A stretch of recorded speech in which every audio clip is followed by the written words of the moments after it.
사건 발생 후 한 달하고도 보름이 지난 어느 날 미국의 정보기관 CIA는 카쇼크지 암살 살해 지시자로 예상 외의 인물을 지목했는데요. 누구야? 바로 사우디아라비아의 왕세자 모함마드 빈 살만이었습니다. 에?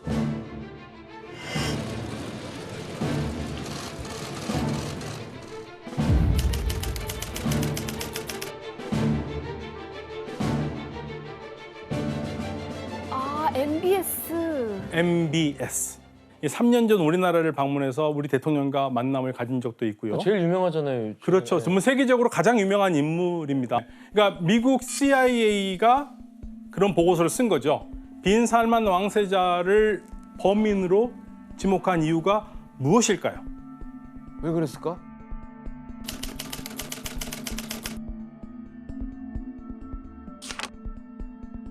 (2017년부터) 왕세자는 왕국의 안보와 정보기관을 절대적으로 통제하고 있으므로 관료들이 왕세자의 허가 없이 이러한 작전을 수행했을 가능성은 매우 희박해 보입니다. 2018년 10월 2일 이스탄불에 도착한 15명의 사우디아라비아 팀에는 왕립 사우디아라비아 연구 및 미디어 문제센터에서 일했거나 그와 연관된 관료들이 포함되어 있습니다. 작전 당시 미디어 문제센터는 무함마드 빈 살만의 측근인 사우드 알카흐타니가 이끌었는데 그는 2018년 중반 왕세자의 승인 없이는 결정을 내리지 않았다며 공식 선언을 하였습니다. 아, 결국 승인을 했다는 거네요. 왜 그런? 사실 이 왕세자는 왕의 후계자가 될 수 없는 인물이었거든요. 이유가 뭔지 왕실의 가계들을 한번 보시겠습니다. 아, 대단하네요. 우리 제일 처음에 봤던 우리 압둘아지즈 국왕 있죠. 네네네. 국왕이 자기 아들이 많으니까 문제가 생길 거를 걱정해서 나의 아들들이 다 왕이 될 때까지 그 다음 세대로 넘기지 말라고 그랬고요. 그래서 2대부터 지금의 7대 살만 왕까지는 모두 형제 상속이었지만 더 이상 형제 승계가 나이 때문에 불가능한 상황이었고요. 당시 70세가 넘은 나이에 왕이 된 현재 국왕 살만 국왕은 자신의 형제의 아들, 즉 자기의 조카인 빈 나이프에게 왕위를 물려줘야 했거든요. 그런데 살만 국왕은 다른 길을 택합니다. 왕위 계승 서열 1위였던 왕세자 빈 나이프 대신 자신의 아들을 왕세자로 책봉합니다.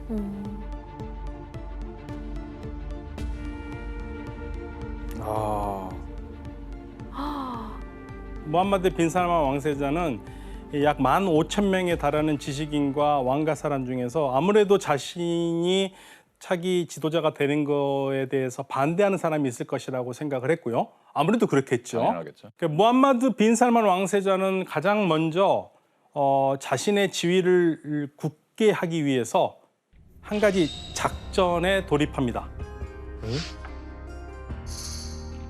리야드의 최고급 호텔 리스 칼튼 호텔을 예약해놓고 사람들을 초대합니다. 여기서 문제를 내겠습니다. 문제. 무함마드 빈 살만 왕세자는 왕실을 장악하기 위해 다른 여러 왕자들을 호텔로 불러 모았는데요. 왜 그랬을까요? 정답. 혜성 씨. 그 뭔가 왕자의 난처럼 다른 왕자들을 초결하기 위해? 초결하기 위해요? 오답입니다. 아니 다른 세상이야. 너무나 이 스케일 자체가 상상할 수 없는. 정답. 지원 씨. 보니까 풍채도 와 어마어마해요. 덩치가 장난 아니에요. 위압적으로 할 수 있어. 호텔에 딱 넣어놓고 나를 따를래? 아니면 이 호텔 리모델링 할 때 같이 묻힐래? 같이 묻힐래? 그런 식으로 호텔에 모아놓고 협박한 거죠, 그냥. 지원 씨 정답입니다. 그러니까 날 따라라 이거야. 협박 전문이네요. 초대받은 사람들은 호텔로 초대를 하니까 뭔가 좋은 일이라고 해서 갔겠죠. 갔는데 실질적으로 여기서 한 작업은 왕자들이 거기에서 연금이 돼서 부정부패로 모은 돈이라든지 축제물들을 빼앗기도 하고 그러면서 많은 돈들을 부정부패에 연루된 것으로 해서 국고에 귀속시키기도 합니다. 그럼 그때 죽었다던 그 카슈끄지도 왕세자가 이렇게 알게 모르게 협박을 했을 수도 있겠네요.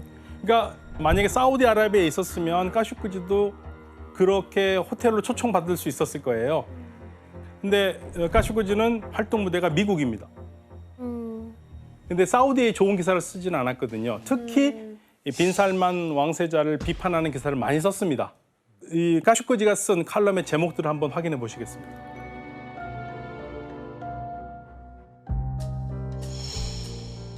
Saudi Arabia's crown prince already controlled the nation's media. Now he's squeezing it even further.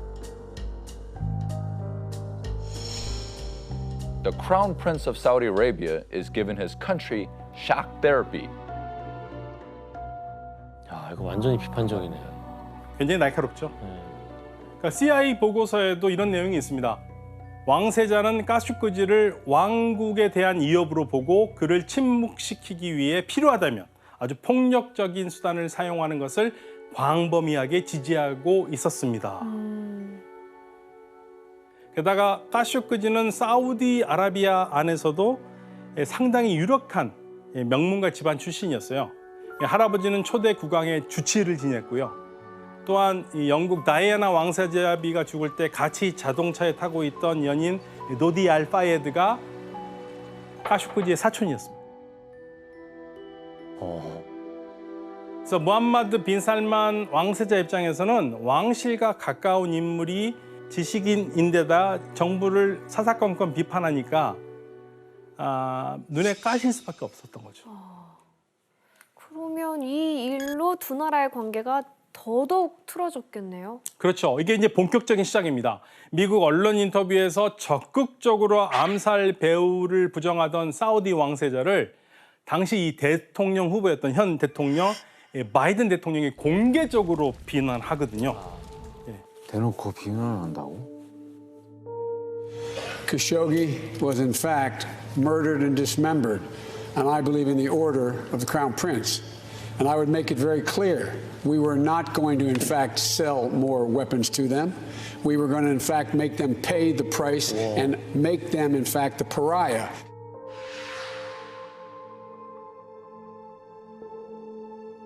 First of all, the crime was really painful to all Saudis. It is a heinous crime that cannot be justified, and justice will be seen in the end. This is what I can say.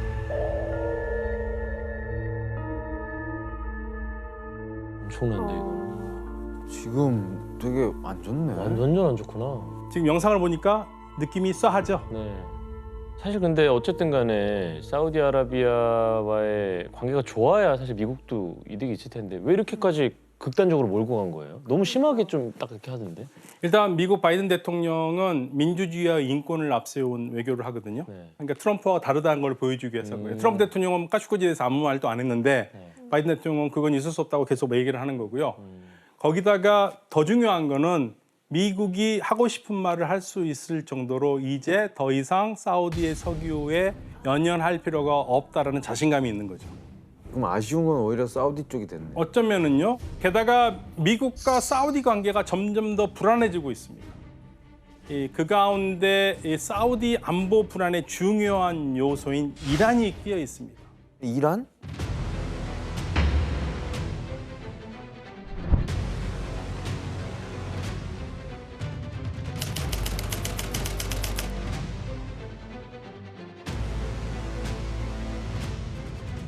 아람코?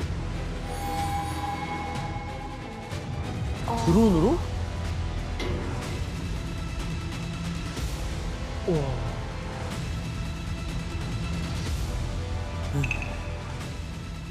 저렇게 드론이 되게 무섭다는데. 네, 세계 최대 석유 회사인 아람코가 드론 미사일 공격을 받아 폭발을 했는데 그때 사우디와 미국이나 모든 많은 국가에서는 이 배후가 이란이다. 날라온 거는 후시, 예멘의 반군에서 날라왔습니다. 그런데 왜 이란이라고 그러냐면 칠판을 한번 보시면서 이쪽 지역의 세력 균형 관계를 볼게요. 이슬람인데 시아파예요, 이란은. 그러니까 시아파가 압도적으로 많은 국가예요. 그리고 사우디아라비아는 시아파가 10%밖에 안 됩니다. 이슬람에서는 하느님이 보내신 최후의 예언자를 무함마드라고 믿거든요.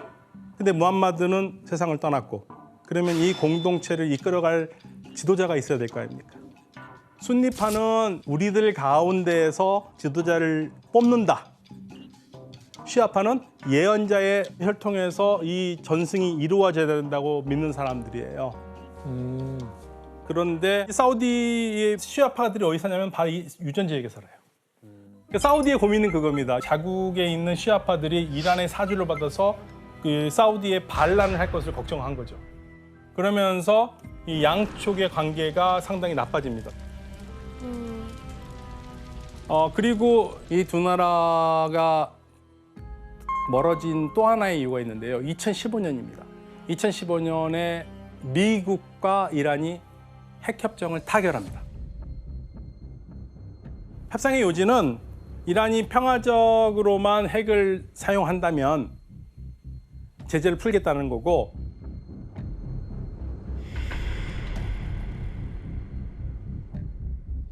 This framework would cut off every pathway that Iran could take to develop a nuclear weapon. 그런데 문제는 주변 국가들은 그렇게 믿질 않아요. 이란의 위협을 계속 받아왔던 사우디아라비아라든지 이 아랍 국가들과 이스라엘 같은 경우에는 이란이 절대 평화적으로만 핵을 쓸 나라가 아니다. 그래서 당시 미국 대통령이 주변의 반발이 너무 뻔하니까 미국과 가장 친했던 아랍 국가들한테 비밀로 하고 결정을 해버려요. 생각해보세요. 나의 가장 친했다고 믿었던 친구가 비밀스럽게 다른 내가 싫어하는 사람과 뭔가 결정을 해버리면 내가 내 친구를 좋아하겠습니까? 절교. 따라서 사우디아라비아로서는 아주 분노와 배신감을 느끼죠.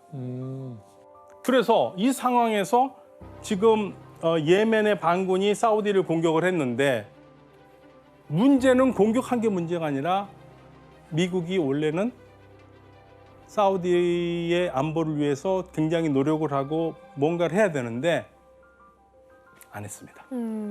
예전처럼 사우디의 안보를 보장해주지 않는 거네요. 그렇죠. 트럼프 대통령이. 이란에 도발이 있는데도 불구하고 트럼프 대통령이 뭐라고 그러냐면 우리의 국익이 여기 있지 않다. 그러니까 2019년이 미국의 학자들은 카터 독트린이 끝난 날. And such an assault will be repelled by any means necessary, including military force.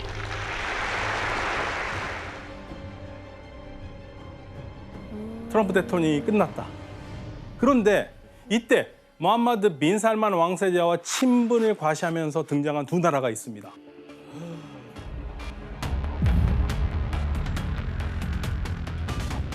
먼저 첫 번째 나라가 어디인지 확인해 보시겠습니다. 러시아?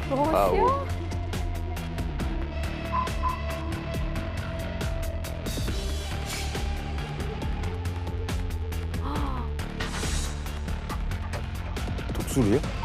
네, 매를 되게 좋아하잖아요.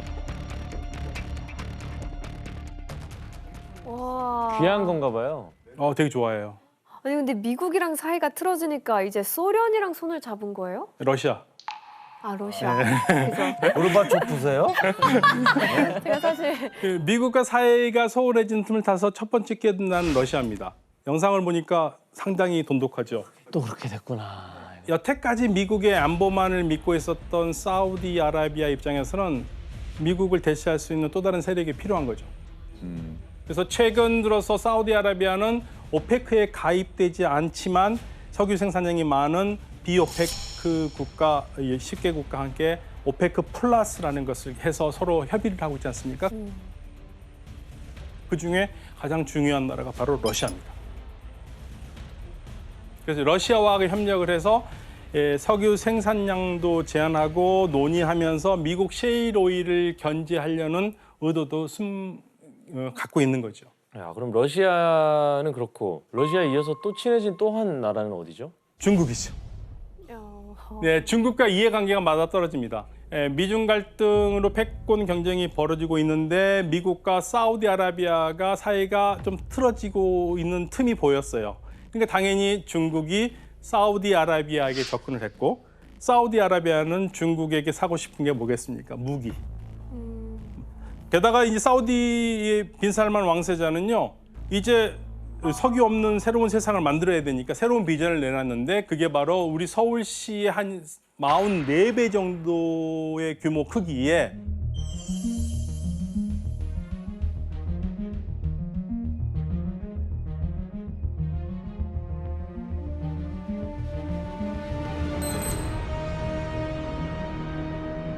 일명 네옴이라는 미래 도시 건설에 중국이 투자를 하겠다고 한 겁니다. 무려 280억 달러 상당의 경제 협정을 맺었어요. 더군다나 최근에 미국을 깜짝 놀라게 한 게 있어요. 지금까지 석유 수출 대금을 달러로 받았잖아요. 위안화로요? 1974년에 사우디와 미국이 협상을 통해서 석유 거래 대금을 달러로 거래하면서 안정적으로 달러 순환을 이끌어왔고 이거는 사실은 미국에 굉장히 플러스가 되는 효과였거든요. 그런데 이제 위안화를 쓴다면 미국 달러 가치가 떨어져 버리는 거죠. 미국이 가장 우려하던 상황이 될 수도 있겠네요. 그렇죠. 그래서 게다가 미국은 이 사우디아라비아가 위안화를 받아들인다면 사우디아라비아로만 끝난 거 아니란 얘기예요. 다른 산유국도 그럼 우리도 위안화 하겠다. 이렇게 되면 어떻게 되겠습니까? 당연히 미국은 경제적인 위신이 완전히 떨어지는 거죠. 그래서 러시아 전쟁은 물론이고 사우디아라비아와 미국의 불안해진 이 관계 속에서 이런 상황에서 세계 유가가 계속 뛰었어요. 그래서 145달러까지 뛰었고 뭐 어쩔 때는 200달러까지 갈지도 모른다는 불안한 전망까지 나왔었고요. 소위 말해서 석유 패권 전쟁이 지금도 계속되고 있는 겁니다. 힘드네요, 힘들어. 첨예한 신경전 끝에 지난 7월 드디어 바이든 대통령이 사우디아라비아를 방문했습니다. The United States is clear-eyed about the challenges in the Middle East and about where we have the greatest capacity to help drive positive outcomes.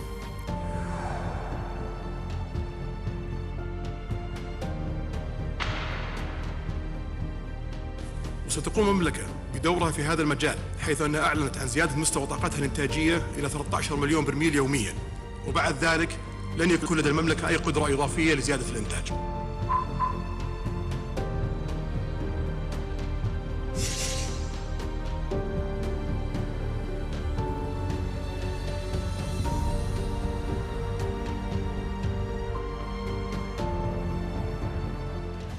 진짜 수도꼭지만 열면 석유가 나온다라는 얘기 있을 정도로 사우디아라비아에서 실제로 이렇게 석유가 많이 싼가요? 우리도 최근에 가격이 막 많이 올라갔어요. 해발료는 리터당 얼마, 1,200원 정도 확 올랐는데 기름값이 너무 비싸서 사람들이 되게 디젤 차로 많이 바꿨어요. 700원이 비싼 거예요. 700원 비싼 거. 디젤은 200원으로 네, 200~300원이었죠. 밖에 안 기준이 해서 다르네. 200원으로밖에 안 해서 훨씬 우리나라 돈 200원을 말씀하시는 거 아니면 우리나라 돈으로 해요. 기름이요? 예. 우와, 기름 1리터가 생수보다 쌉니다. 좀 부럽긴 어쨌든 하다. 올랐는데도 아직 우리나라 생수보다 싼 느낌입니다. 영국의 도움을 받아서 탄생한 중동 국가가 있었습니다. 사우디아라비아 왕국입니다. 사우디아라비아 왕국인데요. 바로 이 사우디아라비아 왕국을 건설한 왕이 어떤 분인지 한번 사진으로 보시겠습니다.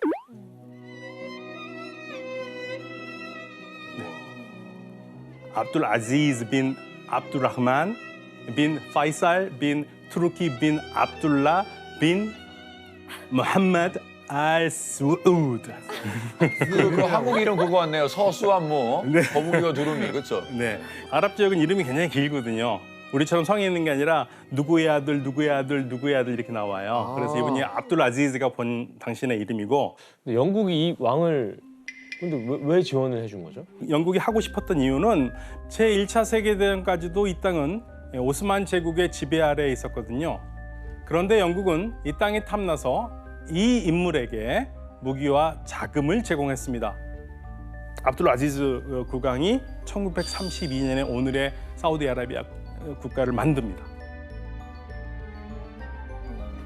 그래서 압둘 아지즈 국왕은 이슬람교를 바탕으로 아주 강력한 통합 왕국을 만들기 위해서 한 가지 정책을 펼칩니다. 그래서 문제를 하나 내겠습니다. 네. 압둘 아지즈 국왕은 다양한 부족을 통합한 절대 왕정 체제를 유지하기 위해 이 정책을 적극 활용했는데요. 어떤 정책이었을까요?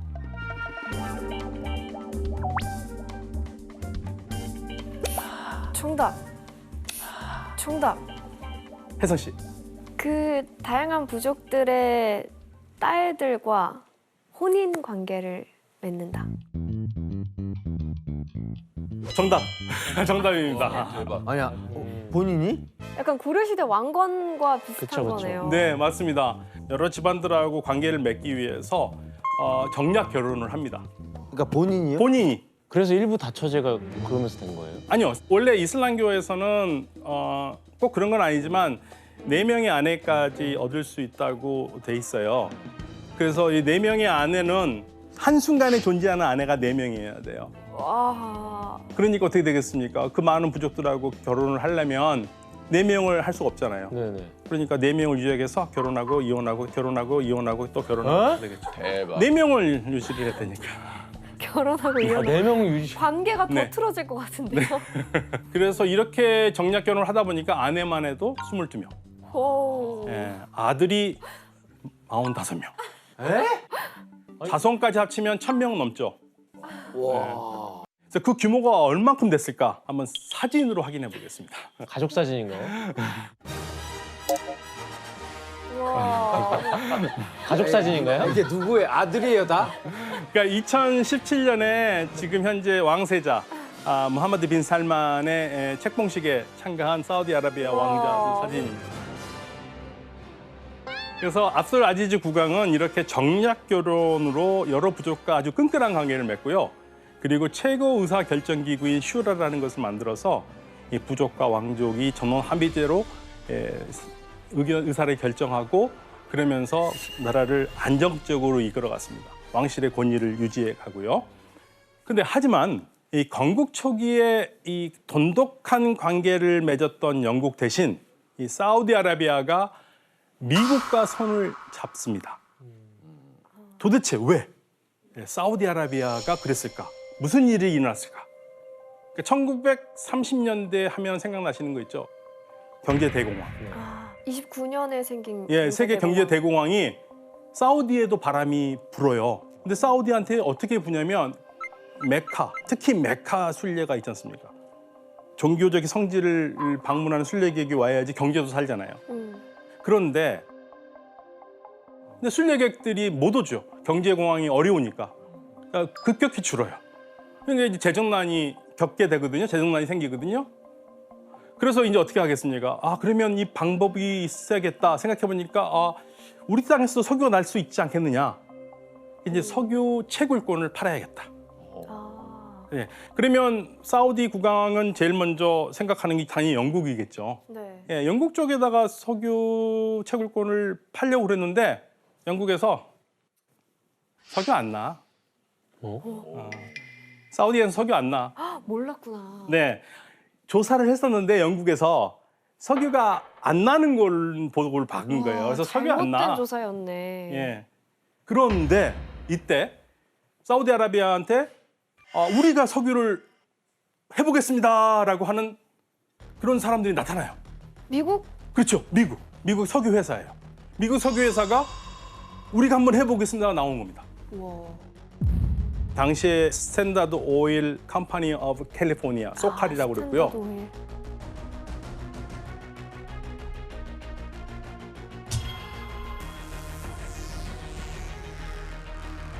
아 근데 왜 영국도 포기했는데 갑자기 미국이 나선다 그랬지? 뭔가 증거가 있어야 할 텐데. 그렇죠. 거짓 정보를 영국에다가 흘렸나 미국이? 안 난대. 아, 역시 창의적이야. 1922년에 베네수엘라에서 석유가 나고요. 1927년에 이라크 지역에서 석유가 터져요. 그리고 이 사우디하고 거의 토양이 같은 이 바레인에서 1932년에 석유가 터집니다. 그러니까 같은 지형이니까 사우디아라비아에서도 석유가 나올 것이라고 봤어요. 그래서 1933년에 사우디아라비아에게 5만 파운드를 선입금합니다. 5만 파운드 선입금하고 석유가 나올 때까지 매년 5천 파운드의 임대료를 약속을 했고요. 60년간 석유를 개발할 수 있는 사업권을 따내요. 우와, 지금 우리 돈으로 하면 1억도 안 돼요. 네, 1억도 안 되는 금액입니다. 헐값이네요. 네, 헐값이죠. 1933년에 미국에서 이제 지질학자들이 와요. 지질학자들이 와서 조언대로 이게 유정을 뚫어요. 6개를 뚫습니다. 미국 회사가 생각한 대로 그 믿음대로 석유가 터져 나왔을까요? 안 나요. 6개 안 나요. 그래도 포기하지 않고 석유가 나올 거라고 계속 판단한 겁니다. 근데 이런 노력이요, 38년에 드디어 빛을 발합니다. 담맘 7호정. 거기에서 지하 1440m로 걷는데 거기서 석유가 퐁! 1400. 퐁! 터져 나온 거예요. 그래서 이때를 시작으로서 매일 50만 배럴을 생산하게 돼요, 사우디아라비아가.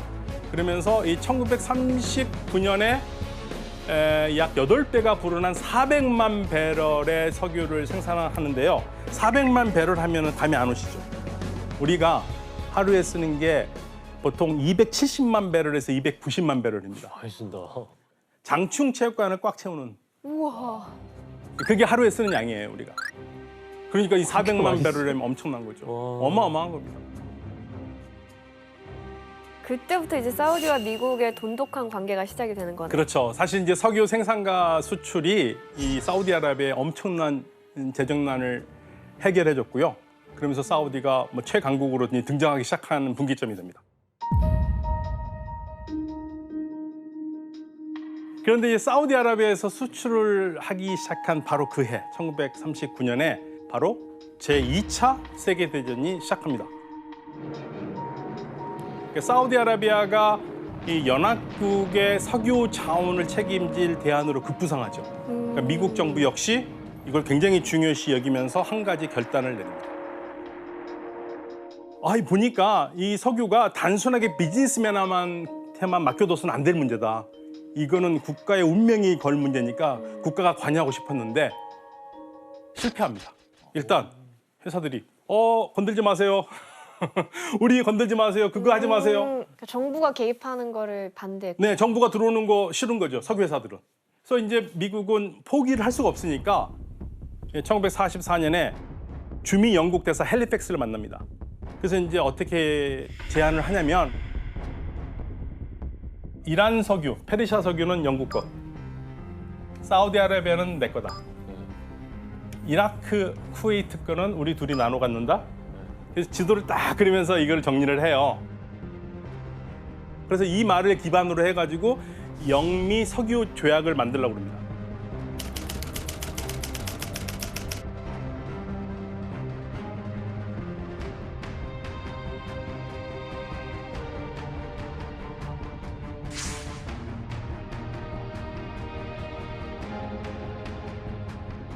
하지만 이 계획 역시 정부의 석유 이권을 빼앗기고 싶지 않았던 석유 회사들의 반대에 부딪혔습니다. 와우. 하지만 1945년 미국 루즈벨트 대통령은 직접 담판을 짓기로 결정했습니다. 그때 얄타 회담이 열린 때 아닌가요? 맞습니다. 얄타 회담, 한반도를 나누기로 한 그러한 결정이 있었던 슬픈 결정이었던 얄타 회담을 마치고 루즈벨트 대통령이 사우디아라비아 국왕을 만나기 위해서 수에즈 운하에 있는 미국 군함 퀸시호에 가고요. 사우디아라비아는 태어나서 처음으로 아라비아 반도 밖에 나오는 여행을 합니다. 미군 군함을 타고 루즈벨트 대통령이 있는 배에 올라서 회담을 해요. 되게 우호적으로 보여요. 네, 대단히 우호적이죠. 그루스베르트 대통령에게 킹 압둘 왕 앞에서 다정하게 대화를 모습을 보면서 되게 예의가 있다고 생각했습니다. 그래서 루스베르트 대통령에게 그 호감을 느끼는 사람들이 엄청 많았어요. 예. 저는 이거를 보고 항상 지도자의 품격이라고 얘기를 하거든요. 예, 정상회담으로 끝내버리는 겁니다.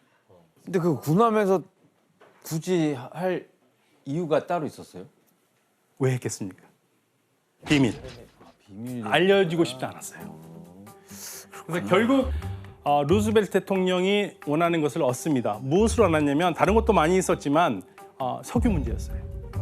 그렇지. 미국이 안정적으로 사우디아라비아의 석유 자원에 접근할 수 있는 권한을 얻고요. 반대급부로 사우디가 필요한 거. 안보입니다. 사우디의 안보. 왜냐하면 사우디는 당시에 주변 우위에 이라크부터 해가지고 사우디하고 별로 상황이 안 좋은 나라들이 있기 때문에 사우디로서는 미국이 안정적으로 자신들의 안보를 지켜주길 바랐죠. 예, 결국 미국과 사우디아라비아의 동맹으로 미국 석유 회사들도 사우디아라비아 석유의 독점적 개발권을 보장받습니다.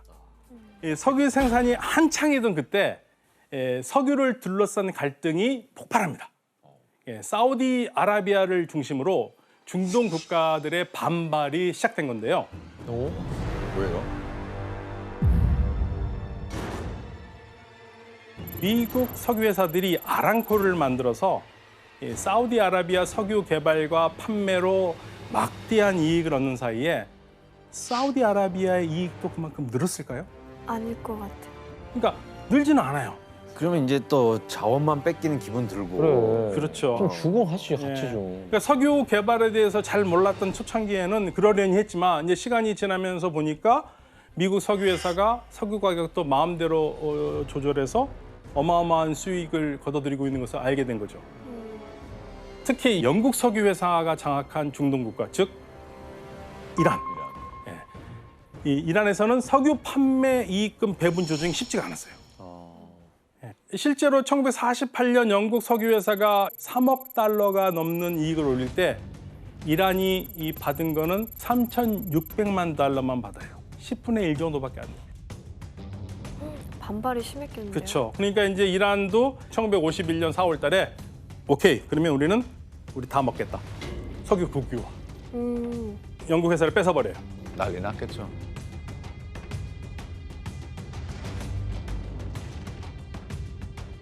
그래서 이 이란에서 이 촉발된 석유 국유화 열풍이 중동 전체에 미칩니다. 그리고 베네수엘라와 사우디아라비아가 중심이 돼서 대형 석유 회사의 횡포에 맞서서 우리가 무언가를 해야 된다. 우리는 산유국인데 산유국의 권리를 찾자 해서 만든 게 석유 수출국 기구 오펙입니다. 아, 오펙이 그래서 출발했구나.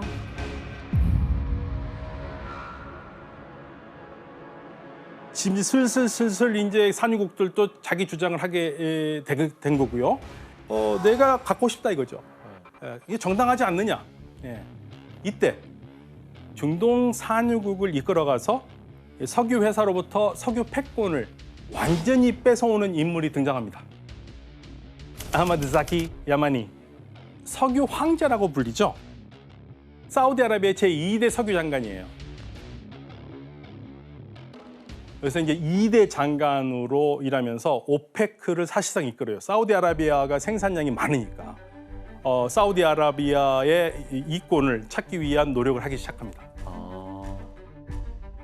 그래서 야마니 장관을 필두로 1971년에 석유 회사들과 합의를 해서 생산되는 석유 가격을 올립니다.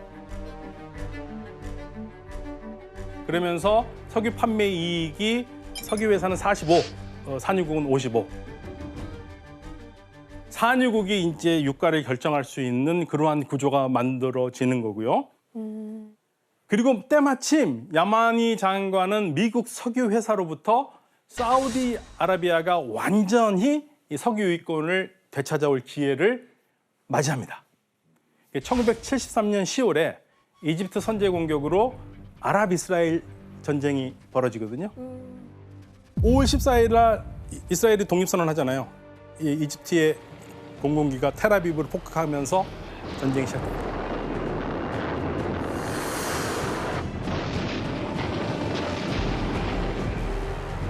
그때 미국이 이스라엘에게 무기를 지원하기 시작합니다. 이스라엘이 이제 이랬다가 크게 패할 것 같으니까. 네. 이때 사우디아라비아가 다른 산유국과 함께 석유로 무기화시켜서 세계의 친이스라엘 세력에게 타격을 주겠다는 거죠.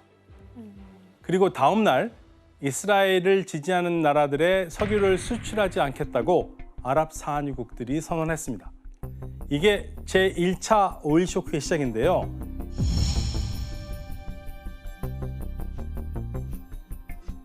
I think we can cut down production to, let's say, 20%. Instead of 25%, it will be 80%. You think Europe or Japan or the United States can survive with this? If the Americans are thinking of a military action, this is also another possibility. But then this is a suicide. 그 석유가 정치적 무기로 제대로 쓰였네요. 그렇죠. 이 당시 석유 시장에서 오페크 산유국이 차지하는 석유의 비중이 무려 80%. 우와. 따라서 이 중동의 이 국가들이 고의적으로 유가 조정을 들어가니까 전 세계가 당연히 휘청거리죠. 완전 패닉에 빠졌겠네요.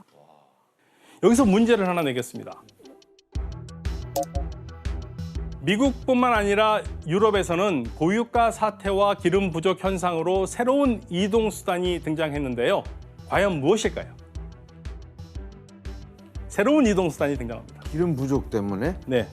그렇다면 기름으로 안 가는 거겠네. 정답! 지원 씨. 석탄 자동차. 석탄 자동차. 정답. 혜성 씨. 혹시 그때 그 전기 자동차 개발되나요? 전기 자동차. 그렇게 빨라? 땡입니다. 사실 전기 자동차는요 아주 에디슨 때 이미 나왔었는데 그게 석유 때문에 붙였구나. 정답! 앤더슨 씨. 앤더슨. 기차요? 기차가 네. 땡 오답. 에이. 지금 말씀하신 건 그냥 상상할 수 있는 건데 이건 기상천외한 거예요. 이제 자동차를 갖고 다니잖아요. 근데 기름이 없어요. 그럼 무언가가 이거를 자동차를 끌고 갈 수밖에 없는. 정답. 기현 씨. 죄송한데 아닌 것 같은데요. 네. 많이 퇴화한 것 같은데 인력거? 비슷해요. 땡. 인력거는 사람이 끌죠. 과거의 쓰던 방식을 쓴 겁니다. 정답. 혜성 씨. 마차가 차를 대신 끌어줘요.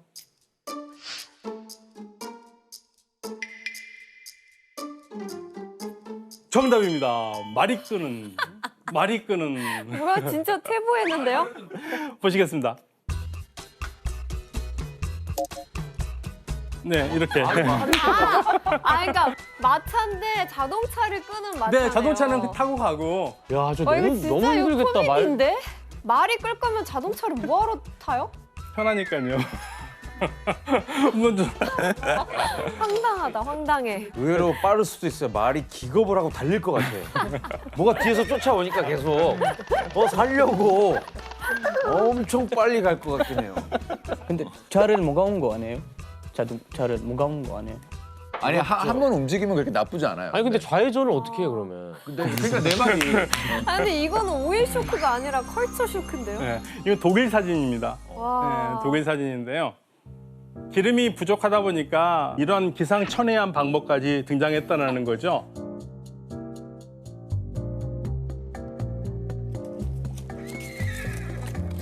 사실 지금 너무 기상천외하지만 이렇게 아니더라도 많은 경우에 운전하다가 기름이 떨어져서 차가 서버린다든지 그리고 기름을 얻기 위해서 자동차들이 쫙 서 있는다든지 이러한 광경이 기름 살려고? 기름 살려고요. 네, 그런 풍경이 벌어졌고 그리고 도로도 55마일 제한 속도라든지 88km 정도 제한 속도를 두기도 하고 석유 이용을 줄이려는 방식도 굉장히 많았어요. 중동의 마천루 혈전. 초고층을 넘어 극초고층 시대가 열렸다. 세계 건축사를 다시 쓴 빌딩 완공. 2010년 완공된 아랍에미레이트 두바이의 부르즈 할리파인데요. 지상 163층, 높이 828m의 세계에서 가장 높은 건축물로요. 서울에서 가장 높은 북한산과 맞먹을 정도입니다. 와. 제가 또 이거 프리안식구에서 이 두바이 갔을 때 저희 다녀왔잖아요. 맞아요. 기억나요? 그때 느낌이 어땠어요? 두바이가 크게 중심가가 한 두세 개 정도가 있는데 그 두세 개가 현재 어떻게 돼 있는지가 다 보여요. 옆에 뭐 차 막히고 어쩌고 하는 것까지 다 보여요. 부르즈 알리파의 완공 이후 두바이의 랜드마크로 부상한 세계에서 가장 높은 빌딩을 보기 위해 수많은 관광객들이 두바이를 찾으면서 중동 최고의 관광지로 등극했습니다. 부르즈 알리파가 한몫했죠. 저 보려고. 대단하죠? 자, 그런데 말입니다. 바로 이제 2년 뒤 2021년이 되면 아랍에미레이트 두바이의 부르즈 할리파가 세계 최고층 건물의 타이틀을 반납해야 된다고 하는데요. 바로 또 다른 중동 국가 사우디아라비아에서 2013년 제다의 제다 타워 빌딩 시공에 돌입. 참고로 제다 타워는요 168층, 무려 1,007m를 목표로 하고 있다고 합니다. 1km야 건물이? 아니 근데 1km가 넘는 높이는 상상이 아예 안 되는데. 게다가 부르즈 할리파를 설계한 건축사에서 제다 타워의 디자인을 맡게 됐다고 합니다. 야, 같은 건축사라니까 분명히 네. 지으면서 조건은 두 개입니다. 저거보다 높을 것, 저거보다 멋질 것, 뭐 이럴 거 아니에요. 그렇죠, 당연히. 한편 세계 최고층 타이틀을 뺏기게 된 아랍에미레이트는요, 사우디아라비아가 제다 타워를 올리자 우리 더 타워의 높이는 세계 최고가 될 겁니다. 라면서 스페인 출신의 유명 건축가 산티아고 칼라트라바가 디자인한 더 타워 두바이 크릭 하버를 건설하기 시작했고요. 추정 완공 예정 시기는 2022년이라고 전해졌습니다. 조만간 하늘나라 가겠다. 야. 슈퍼리치의 하늘을 나는 성. 2016년 미국 공화당의 대선 후보 차기 대통령을 꿈꾸는 도널드 트럼프는요. 마이크로 부드러운 회사 공동 창업자인 폴 앨런의 전용기를 중고로 단돈 1억 달러, 1,108억 원 정도에 구입해서 리모델링을 했는데요. 안전벨트 버클, 세면대 수도꼭지는 24K 골드로 싹 도배를 해서 일명 금테리어 전용기가 됐습니다. 여기에 도널드 트럼프를 가뿐히 지려받고도 남는 슈퍼리치가 있습니다. 바로 중동 최대 산유국인 사우디아라비아 왕자 알 왈리드 빈 탈랄입니다. 현존하는 세계 최대 규모의 여객기 A380을 개인 전용 제트기로 구매한 최초 주문자입니다.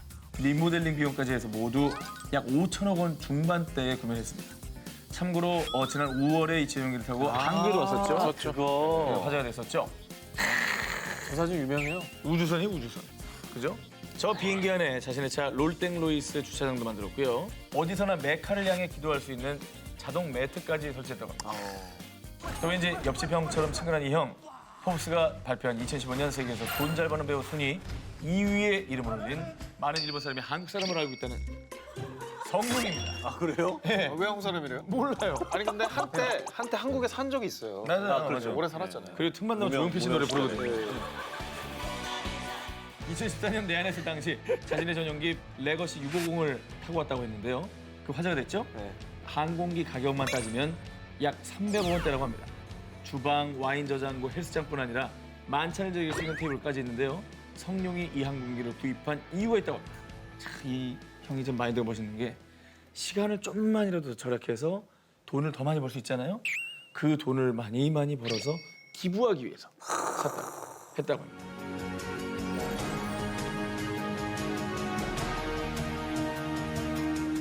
자, 저는 털었고요. 털었나요? 네. 떠나요 눈으로 부러움을 훑어버리고 슈퍼리치들의 은밀한 육아 19 3입니다. 자, 좋아 내거 살아남았어. 접니까? 일단 3위에 올려봤네요. 슈퍼리치들의 초호화 먹방 여행. 뭐 먹을까? 이게 1위 노렸던 기사인데. 어허. 독일의 철학자 포이어바가 말했죠. 당신이 먹는 음식이 곧 당신이 누구인지를 말해준다. 자, 최근 싱가포르의 한 레스토랑에서 러시아 다이아몬드 업체와 손잡고 어마어마한 외식 상품을 내놓았는데요. 네. 이게 한 끼 얼마인지 아십니까? 자, 바로 200만 달러. 우리 돈으로 한 끼에 22억 원입니다. 일단 이 저녁 식사 헬리콥터를 타고 롤땡 루이스를 타고요. 마침내 유람선을 타고 그렇게 도착한 장소는 바로 유명한 호텔이죠. 마리나 베이 샌땡 호텔 57층에 위치한 레스토랑 세라 땡입니다. 자, 이제부터가 리얼 초와 디너 타임인데요.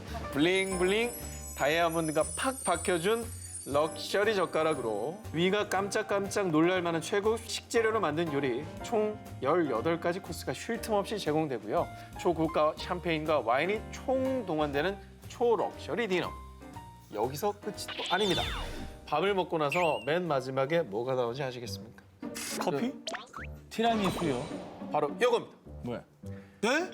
2.08캐럿의 블루 다이아몬드 반지가 제공이 되는 겁니다. 반지 준다고? 예, 이 다이아몬드를 손에 끼면 마침내 22억짜리 초 한 끼가 마무리가 되는 겁니다. 아이 컨택으로 떠나는 초화 여행 슈퍼리스트의 은밀한 휴가 2위를 공개합니다. 짜잔! 오기자네요. 자, 이렇게 되면 오기자 왕이 1위 다툼이네요. 긴장감 있게 가네요. 오늘 단독 꼴등이 탄생합니다. 자, 그들이 아닙니다. 공동 꼴등입니다.